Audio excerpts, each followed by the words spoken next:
Hello friends, welcome back to my channel. நான் அருள்மணி ஃபோருக்கு தான் போயிட்டுருந்தேன். ரொம்ப நாளாக எங்கள் டேடிகிட்ட கேட்டுருந்தேன். இன்றைக்கி தான் போயிருக்கேன். ஃப்ரெண்ட்ஸ், எனக்கு பேயின கோஸ்ட்டு ஃபுல்லாக ரொம்ப பிடிக்கும். அதுக்கு தான் இன்றைக்கி நான் அருள்மணி ஃபோர் பார்க்க வந்திருக்கேன்.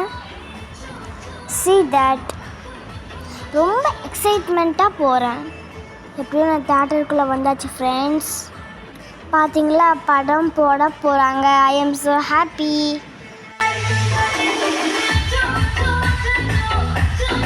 ஃப்ரெண்ட்ஸ், இந்த சாங்காக தான் நான் வெயிட் பண்ணிகிட்டு இருந்தேன். எனக்கு ரொம்ப ரொம்ப ஹாப்பியாக இருந்துச்சு. ரொம்ப ஜாலியாக இருந்துச்சு ஃப்ரெண்ட்ஸ். இந்த தமிழ் மேடமோட ஆக்டிங் வேறு லெவல். எப்படியோ படம் பார்த்து வெளியே வந்துட்டேன் ஃப்ரெண்ட்ஸ். எனக்கு ரொம்ப ஹாப்பியாக இருந்துச்சு friends. Good feel a good day. Okay friends, இந்த வீடியோ பிடிச்சிருந்தா லைக் பண்ணுங்கள், கமெண்ட் பண்ணுங்கள், சப்ஸ்கிரைப் பண்ணுங்கள். பாய்.